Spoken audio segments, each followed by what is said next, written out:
today at the Rocky Mountain Raptor Program. A little bit about the Rocky Mountain Raptor Program is they do rehabilitation, rescue, release, as well as education of large birds of prey known as raptors. This is exciting because this is the first interview the Echo's conducting, so let's get in there, come on.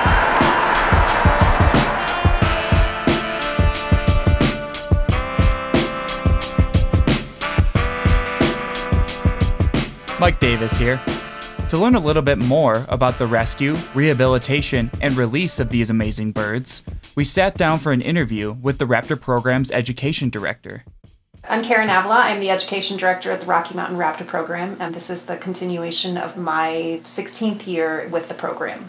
Can you tell us a little bit about Rocky Mountain Raptor Program? Sure. The Rocky Mountain Raptor Program has been around for 25 years, and we have been saving the lives of raptors ever since 1987. That was not our original start. We actually started at CSU as a vet student club in 1979. And then in 1987 to 2006, we were part of Colorado State University.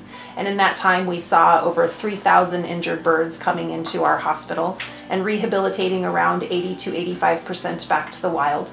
And now at our Vine facility, where we've been here since '07, we see around 300 birds a year, still returning around 80 to 85% of treatable cases back to the wild.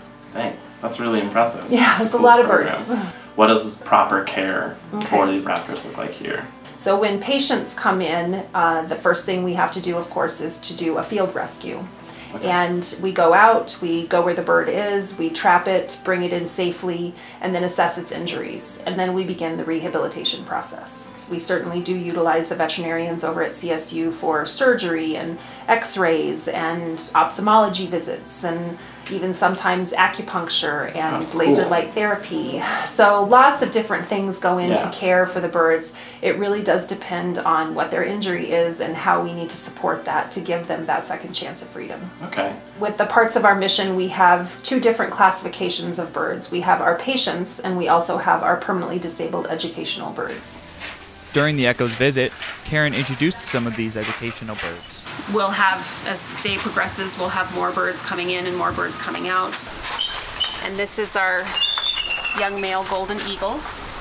And I say young, but he's 22 years old.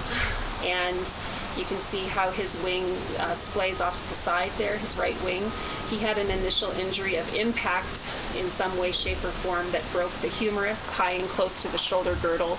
And including surgery, the wing never healed properly, and he lacks the ability to lift or get flight. So, eagle coming out! Notice as she works with the bird that we don't put our hand between the feet. We always work from the outside of the feet. That way we're only at risk to 1 foot at a time. If we put ourselves in between the feet, just like the large birds we work with, then either foot can grab us at any point in time. She keeps her block up. It's a loose block to protect herself so that he can watch, but also it's not touching him and he can keep an eye on things. At the Rocky Mountain Raptor Program, we always respect the animals as the wild animals they are, which is what we try to teach to people, that animals do need our help, but what they really need our help with is just space. Space to live, distance from us as we observe animals. It's always best to observe at a distance for our safety as well as for the safety of animals. And that's probably one of the biggest uphill battles right now. People come too close to animals and the animal winds up suffering. What's the food that you're feeding them? Well, they're predators and carnivores, so they're eating other animals. So we feed them the same types of things that they would get in the wild. They have a staple diet of rodent, mice, rats, prairie dog, sometimes squirrels. We also see rabbit come through a lot through our facility. Most of the food that we get, though, does come from captive breeding as opposed to wild-caught food, because bringing in mice and rats or things from the wild, they tend to carry disease as well. Diseases that can be bad for the birds, but also diseases that can be threatening for the people and the volunteers working around here with the birds. Okay. In Colorado, are there any critical species? When we consider raptors, all raptors are protected by law, but in our state, we do have certain species that are either considered a species of special concern, which means their populational numbers are going down, but they're not listed as the endangered or threatened species. Since the birds are protected by law, at any point in time, U.S. Fish and Wildlife Service or the Colorado Division of Parks and Wildlife can come in and ask to inspect our actions and our care. So we want everything to be reproducible so that they can take a look and see over the last few days what we've done, food, any medical procedure that was done, weighing, feather assessment, all of that type of thing. Medication, we record all of that in there so that we can make sure that we can not only go back and reference and see what we've done, but also that our governing bodies can check us out too. So. Here in Colorado, we have our state threatened burrowing owl and then state and federally endangered Mexican spotted owl. Okay. Are there any misconceptions with, I guess, raptors that you want people to like feel better about, or? Oh, so many. Yeah, there's a lot of misconceptions. You know, certainly I think one of the largest misconceptions is that they're vermin. Raptors are considered, like us, a top-of-the-line predator, like a great white shark.